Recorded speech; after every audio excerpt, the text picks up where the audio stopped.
वो सूरतें न जाने किस देश बसतियां हैं, अब जिनके देखने को आंखें तरसतियां हैं।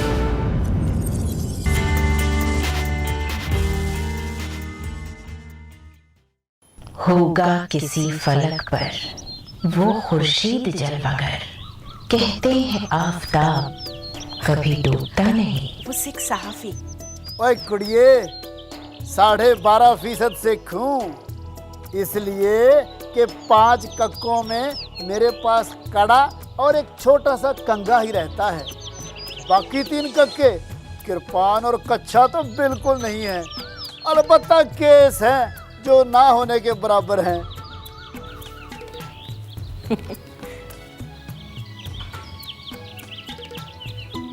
आदाब नाजरीन, आज जिक्र एक ऐसे बेमिसाल सहाफ़ी का जो सिर्फ 5वीं पास था।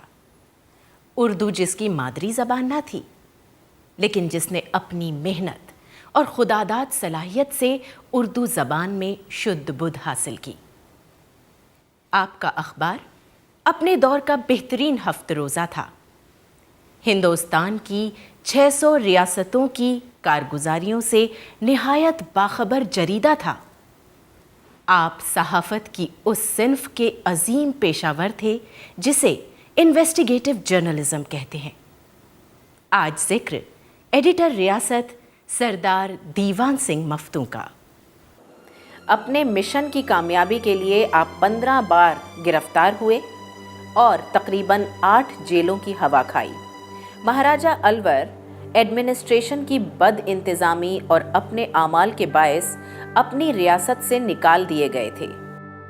अलवर से निकलने के बाद महाराजा ने बम्बई में रिहाइश इख्तियार कर ली, लेकिन मुसाहिबों की चापलूसी ने गद्दी पर बैठने का शौक बरकरार रखा। क्यों परेशान होते हैं सरकार?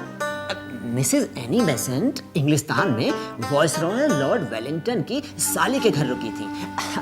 मैं गया था उनसे वहां मिलने। मिसेस वेलिंगटन से मेरी अच्छी वाकफियत है। आप चाहें तो मैं आपके लिए कोशिश कर सकता हूँ, मगर हुजूर थोड़े पैसे खर्च होंगे। यही कोई 25-30 लाख रुपए। बात कीजिए। जी।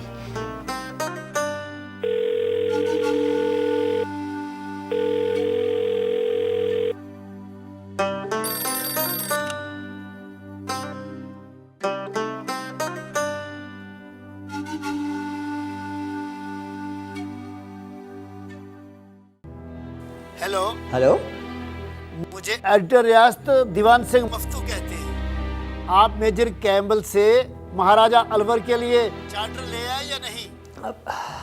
अलवर की रियाया फिर उस भेड़िए के सुपुर्द की जाएगी क्या? हालांकि आपने और आपके अखबार ने महाराजा अलवर के खिलाफ एजिटेशन में हिस्सा लिया, लेकिन महाराजा आपके अखबार के मद्दाह हैं। आप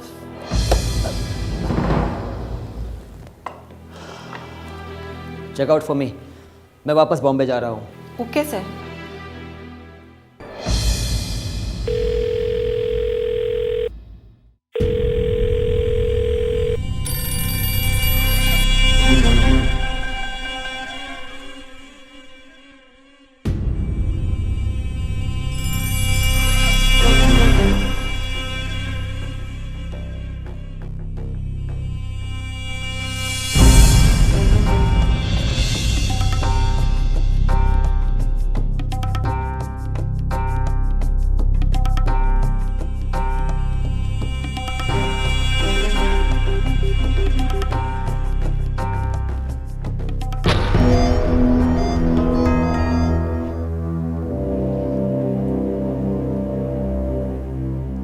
हेलो मिस्टर म्यूल, मैं पिछले 2 दिन से दिल्ली में आपके जवाब के इंतजार में बैठा हूँ। जवाब तो आपको भेजा जा चुका है। क्या?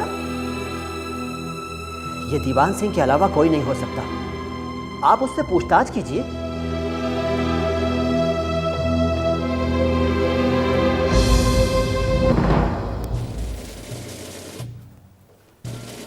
आदाब मियां साहब। आइए, तशरीफ रखिए। कहिए, कैसे याद फरमाया?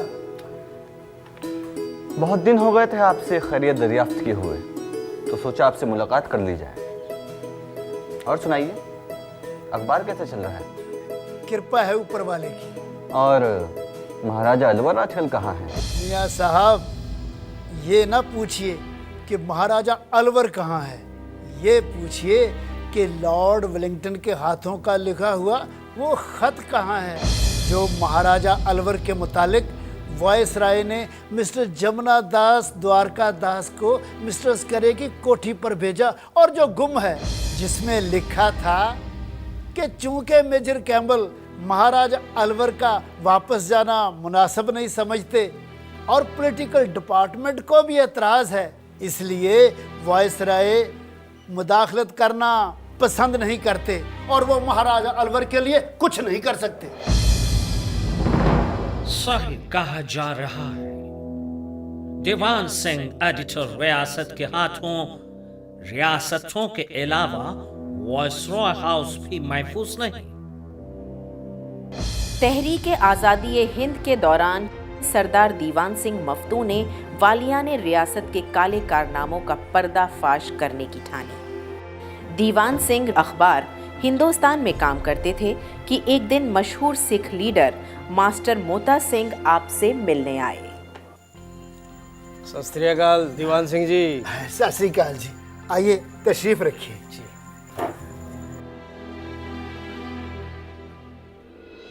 मुझे इजाजत दीजिए, मैं चलता हूँ। बाबू तेजा सिंह से कहिए कि फिक्र ना करे, मैं पटियाला के इस अय्याश महाराजा को छोड़ूंगा नहीं। खूने शहादत का ताजा कतरा।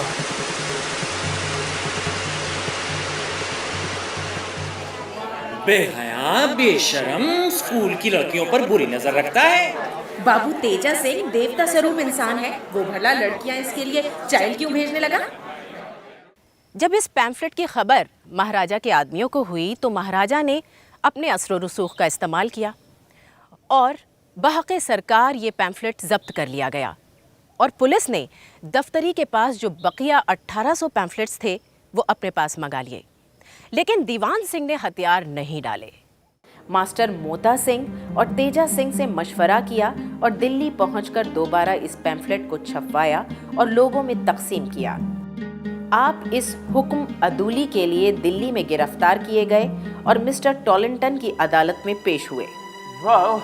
अगर तुम माफी मांगो और ये वादा करो कि आइंदा से पैम्फलेट नहीं लिखोगे तो हम तुम्हें छोड़ सकता है। मैं कोई वादा नहीं करता, ना मैं माफी मांगता हूँ, ना मैंने कोई जुर्म किया है। आप मुकदमा चलाइए। इन्हें अदालत से बाहर निकाल दो, ये नहीं जानता मुकदमा क्या होता है। ये थी आपकी पहली तसनीफ और महाराजा पटियाला से आपकी दुश्मनी की शुरुआत भी। महाराजा पटियाला ने आपसे इंतकाम लेने की गरज से आप पर कई झूठे मुकदमे चलाए और हमेशा कोशिश की कि हुकूमत एक्स्ट्राडिशन एक्ट के मुताबिक दीवान सिंह को रियासत पटियाला के हवाले कर दे ताकि महाराजा पटियाला दीवान सिंह से पटियाला जेल में इंतकाम ले सकें। एक बार दीवान सिंह को महाराजा ने झूठे मुकदमे में उलझाया। इस सिलसिले में आप colonel Saint John agent governor general से मिले, लेकिन पॉलिसी के मुताबिक ना तो अंग्रेज खुले तौर पर रियासतों के मामलात में दखल देते थे, ना उनके हुक्मरानों को इस्लाहात नाफिज करने का मशवरा। अंग्रेज किसी नवाब या महाराजा का बाल बीका नहीं करने देते थे, क्योंकि राय आमा की रोकथाम के लिए ये देसी हुक्मरान सबसे बड़ा बंद थे। मुझ पर लगाया गया अमानत में खयानत का इल्जाम झूठा और बेबुनियाद है ताकि महाराजा पटियाला एक्स्ट्राडिशन एक्ट के तहत जुल्म करने के लिए मुझे पटियाला ले जाए। मुकदमा झूठा हो या सच्चा, गवर्नमेंट किसी भी सूरत में वालियाने रियासत को बेनकाब नहीं होने देगी। आपको एक्स्ट्राडिशन एक्ट के तहत हमें रियासत पटियाला के हवाले करना ही होगा। क्या ब्रितानवी इंसाफ यही है? हम इंसाफ नहीं जानता, हमारा काम नवाबों और महाराजाओं की प्रेस के हमलों से हिफाजत करना है। दीवान सिंह पर जिंदगी में 15 मुकदमे चले। उनमें सबसे मशहूर नवाब भोपाल का मुकदमा है, जो होशंगाबाद में 6 बरस तक जारी रहा। नवाब भोपाल मुकदमा नवाब भोपाल बनाम एडिटर रियासत में सुलह चाहते थे। नवाब साहब ने अपने मिलिट्री सेक्रेटरी कर्नल अमीर अहमद को दिल्ली दीवान सिंह से बातचीत करने के लिए भेजा। चलिए, माफ़ी मत मांगिए, कम से कम अफसोस का इजहार तो कर दीजिए। मुकदमा वापस ले लिया जाएगा और जो रुपया आज तक खर्च हुआ है उससे कहीं ज़्यादा आपको मिलेगा। देखिए साहब, मुकदमा नवाब साहब भोपाल ने शुरू किया है और वो इसे वापस लें। मैं माफ़ी नहीं मांगूंगा। सतार साहब, ज़रा गौर कीजिए, ना आप माफ़ी मांगेंगे ना अफसोस का इजहार करेंगे। नवाब साहब अपनी रियाया को भला क्या मुंह दिखाएंगे? भोपाल की रियाया भला ये ना सोचेगी कि नवाब साहब ने मुकदमा शुरू किया और जब मुकाबला ना कर सके तो झक मार के मुकदमा वापस ले लिया। सरदार साहब, ज़रा गौर कीजिए, नवाब साहब की भला क्या प्रेस्टीज रह जाएगी? कर्नल साहब, आप तो एक रियासत भोपाल की रियाया के मुतालिक फरमाते हैं। ज़रा ये तो सोचिए कि अगर मैं इजहार अफसोस कर दूंगा तो मैं 600 रियासतों की रियाया को क्या मुंह दिखाऊंगा? क्या 600 रियासतों की रियाया ये ख्याल ना करेगी कि पहले एडिटर रियासत ने नवाब साहब के खिलाफ लिखा और इल्ज़ाम लगाए, मगर जब मुकदमेबाजी में एडिटर रियासत नवाब साहब का मुकाबला ना कर सका तो उसने झक मारकर माफ़ी मांग ली। आप इस पर गौर फरमाइए, अखबार रियासत की प्रेस्टीज कहाँ बाकी रह जाएगी? हिंदुस्तानी सियासी रहनुमा जहां अंग्रेज हुकूमत की पॉलिसी से टक्कर ले रहे थे, वहीं दीवान सिंह ने अंग्रेज अफसरों की रोजमर्रा की कारकर्दगी पर नजर रखी और जहां जो कुछ काबिले एतराज देखा उसे अपने कलम का निशाना बनाया। पंजाब हाई कोर्ट के chief justice sir Douglas young ने 6 कत्ल के मुकदमों की अपीलों का फैसला एक दिन में किया। दीवान सिंह ने जज साहब की इस जल्दबाजी पर तनकीद की। ये डिसीजंस हाई कोर्ट ने किए हैं या अदालत खुफिया ने? How it is possible in a single day कत्ल के 5-6 मुकदमात की समाअत अच्छी तरह से की जा सके?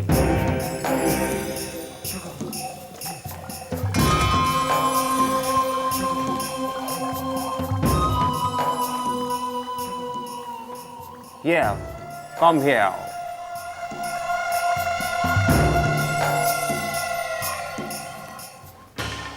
Sir, Please sit down. thank you, sir. A note from Delhi government. Criticism of court verdict. I will set Dewan Singh right. मैं तौहीन अदालत के जुर्म में दीवान सिंह पर मुकदमा कायम करूंगा। Yes, sir. आप पिटीशन तैयार कीजिए। Sir, ये लोग आपके फैसलों को क्रिटिसाइज कर रहे हैं। I know दीवान सिंह, वो हार नहीं मानेगा, मुकदमा करेगा और ये भी मुमकिन है कि ये मुकदमा दूसरे सूबे की हाई कोर्ट में तब्दील हो जाए।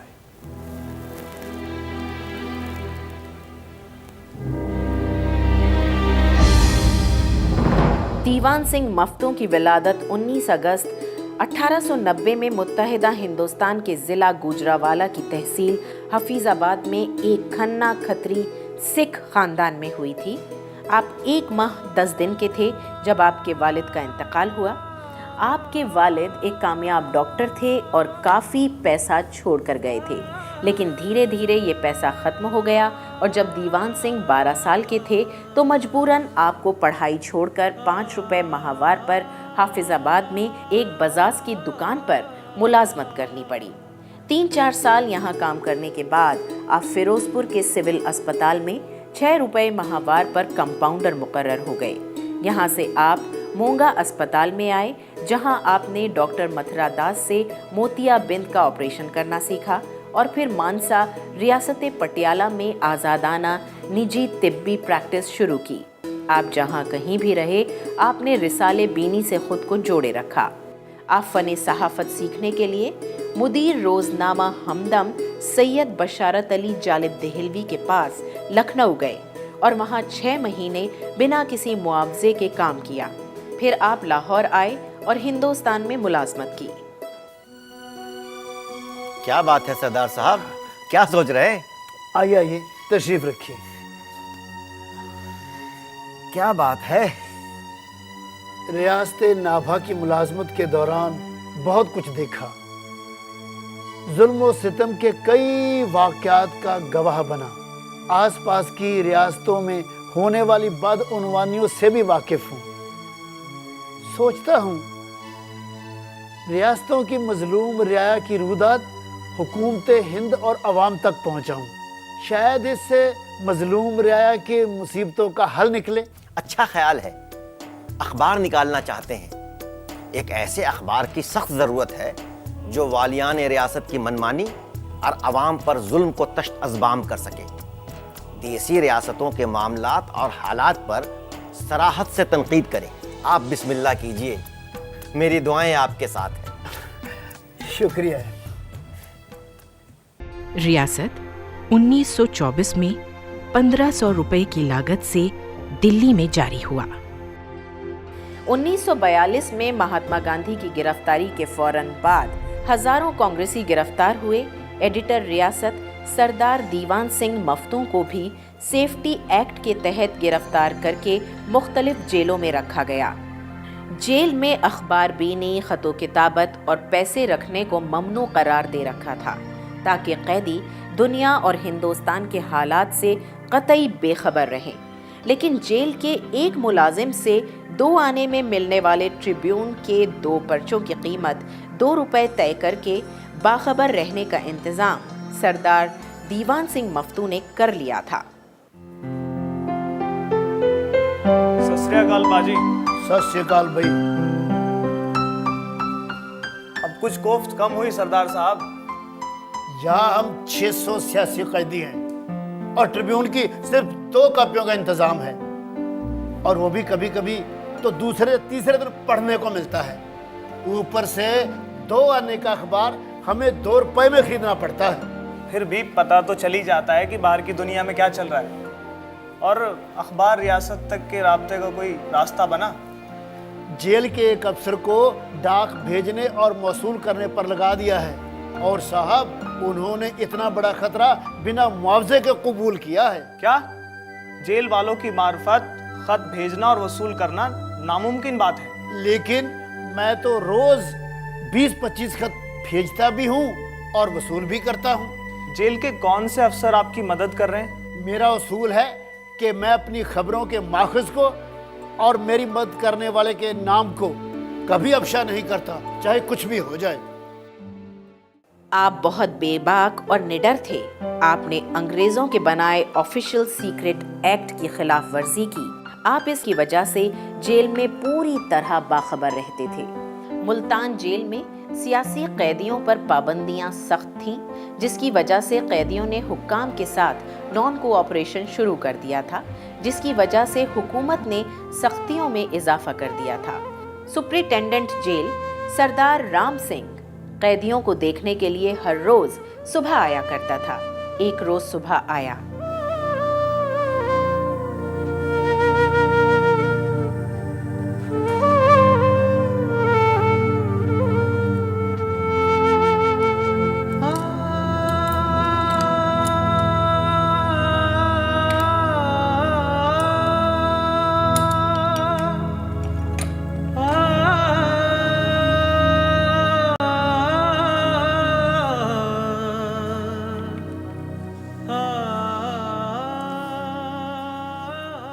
सरदार साहब, मिजाज ठीक है आपके?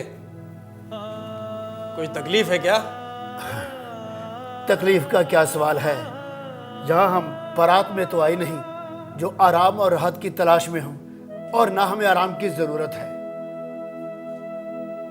सुना है कुछ सियासी कैदियों को हमसे दूर ले जाकर कोठरियों में पीटा गया है, ये हम किसी भी कीमत पर बर्दाश्त नहीं करेंगे। ये बताइए किस कानून के तहत ये घटिया हरकत की गई है? आपको इसका जवाब देने के लिए तैयार रहना चाहिए। मैंने इस जेल की कारस्तानियां दिल्ली के अखबार तेज को भी दी हैं।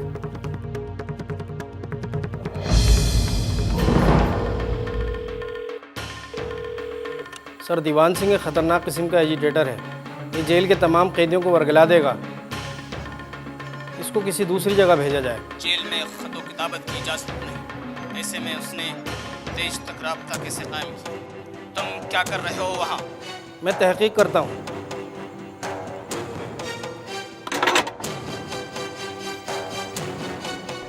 दीवान सिंह को अंबाला जेल भेजा जा रहा है। वो बहुत खतरनाक आदमी है। ये कई सरकारी मुलाजिमों के लिए मुसीबत का बायस साबित हुआ है। इसके मुखालिफ होने की सूरत में न सिर्फ मुलाजमत को खतरा है, बल्कि अफसर कैद भी हो सकता है। इसलिए बेहतर है कि इसे नाराज न होने दिया जाए।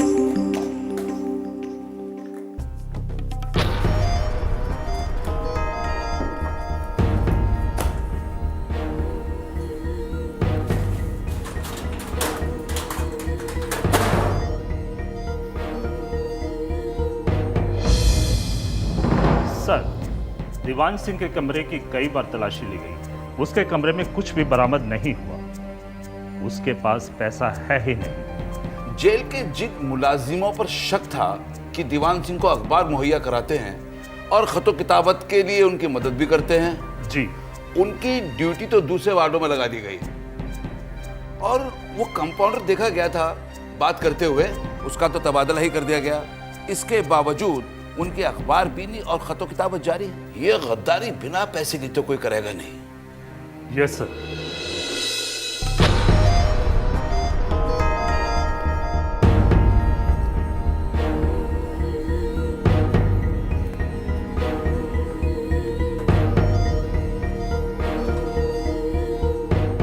क्या अभी भी खतो किताबत जारी है? आप चूंकि बतौर दोस्त पूछ रहे हैं, इसलिए मैं झूठ नहीं बोलूँगा। मैं खत भेजता भी हूँ और मंगाता भी हूँ, ताकि अपने दोस्तों और दफ्तर के हालात से बाखबर रहूँ। अपने पास रुपया भी रखते हो? रुपए के बिना कौन किसका काम करता है, लेकिन मेरी मदद करने वाला कौन है उसका नाम नहीं बताऊंगा। तो रुपया कहाँ रखा है? इसी बक्स में मौजूद है। बक्स की तो कई बार तलाशी ली गई है। मैं बगैर रुपए के कभी किसी जेल में नहीं रहा, और इस वक्त भी मेरे पास 10-10 रुपए के 10 नोट हैं, जो इसी बक्स में मौजूद हैं, जिसकी आपने तलाशी ली है। यार तुम झूठ बोलते हो, बेवकूफ बना रहे हो मुझे। मैं झूठ नहीं बोलता। ठहरिए।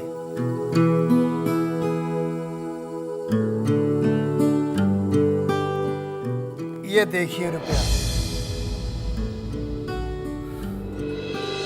दीवान सिंह ने पादाश के डर से अपनी खबरों के माखज़ को कभी अफशा न किया।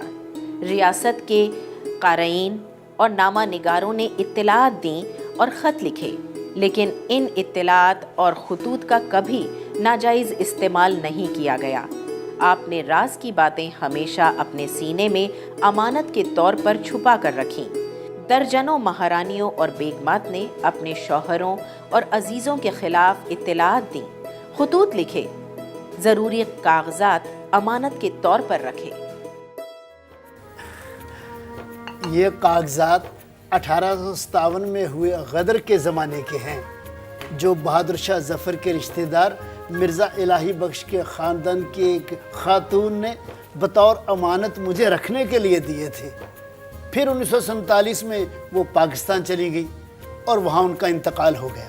इन कागजात में वायसराय लॉर्ड डल्टन और सेक्रेटरीज के खतूत हैं, निकाह नामे हैं और भी बहुत कुछ है। आपके अखबार रियासत का आजकल क्या हाल है? वैसा ही हाल है जैसा दूसरे अखबारात का है। आपने तो अपने अखबार से खूब रुपया पैदा किया। जो रुपया पैदा किया वो या तो साबिक वालियानी रियासत के साथ मुकदमेबाजी में सर्फ हुआ या अखबार को बेहतर बनाने में। मुल्क के आज़ाद होने के बाद न रियासतें रही थीं, न उनके हुक्मरान और न रियासतों के मसाइल, इसलिए इस पर्चे की ज़रूरत भी नहीं रही थी। रियासत 1960 तक जारी रहा, फिर दम तोड़ गया।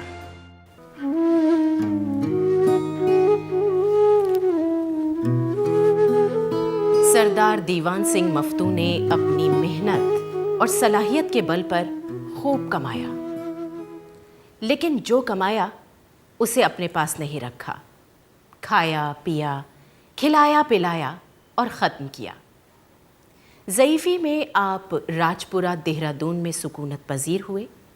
अपनी किताब नाकाबिले फ़रामोश के तुफ़ैल, मौलाना आज़ाद की सिफारिश पर हुकूमत से मिलने वाली पेंशन आपका आखिरी सहारा साबित हुई। 26 जनवरी 1975 को 85 साल की उम्र में दिल्ली में आप जहाने फ़ानी से कूच कर गए। सरदार दीवान सिंह मफ्तू, उनकी मुनफरिद सोच और कोशिशों को सलाम। वो सूरतें न जाने किस देश बसतियां हैं, अब जिनके देखने को आंखें तरसतियां हैं।